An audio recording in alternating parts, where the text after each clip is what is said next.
कैलाश छोड़कर दक्षिण भारत की यात्रा प्रारंभ करते हैं। भगवान शिव अकेले कथा सुनने नहीं जा रहे, साथ में मां सती जा रही है।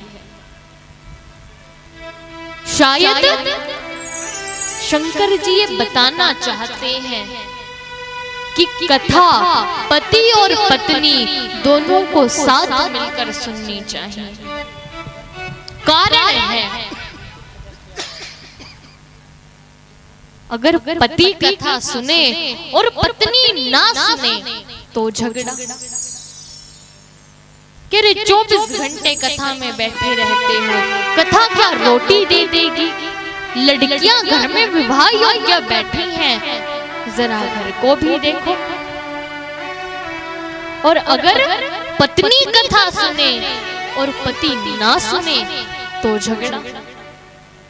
अरे 24 घंटे बाबाओं में घूमती हो, तुम्हें घर का कोई ध्यान नहीं।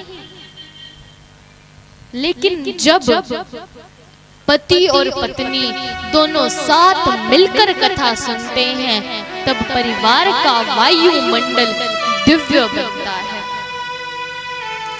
शंकर जी ने कथा सुनने के लिए कितनी दूर की यात्रा प्रारंभ की है। कहां कैलाश और कहां भारत के दक्षिणी तट पर गोदावरी का किनारा, कुंभज ऋषि का आश्रम। शायद शंकर जी बताना चाहते हैं कि कथा सुनने के लिए कोई दूरी नहीं होती, दूरी तो मन की होती है, मीलों की नहीं। यदि कथा सुनने का मन में भाव है तो सारी दूरी समाप्त हो जाती है। शंकर जी इतनी दूर कथा सुनने के लिए आए हैं कुंभज ऋषि के आश्रम में।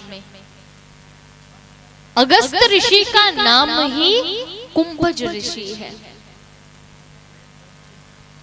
अगस्त ऋषि के बारे में एक ख्याति है कि इन्होंने सारे समुद्र पी लिए थे, तो इसलिए यहाँ गोस्वामी जी ने कुंभज शब्द का प्रयोग किया है, अगस्त नहीं लिखा।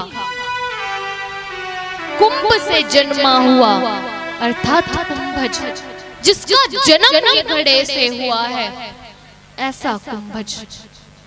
अगस्त नाम इसलिए नहीं लिखा क्योंकि अगर अगस्त ऋषि लिखते तो कोई भी कह देता, अरे कौन विशेषता हुई, इतने बड़े ऋषि से कौन कथा नहीं सुनना चाहेगा। इसलिए साधारण सा शब्द कुंभज लिखा है।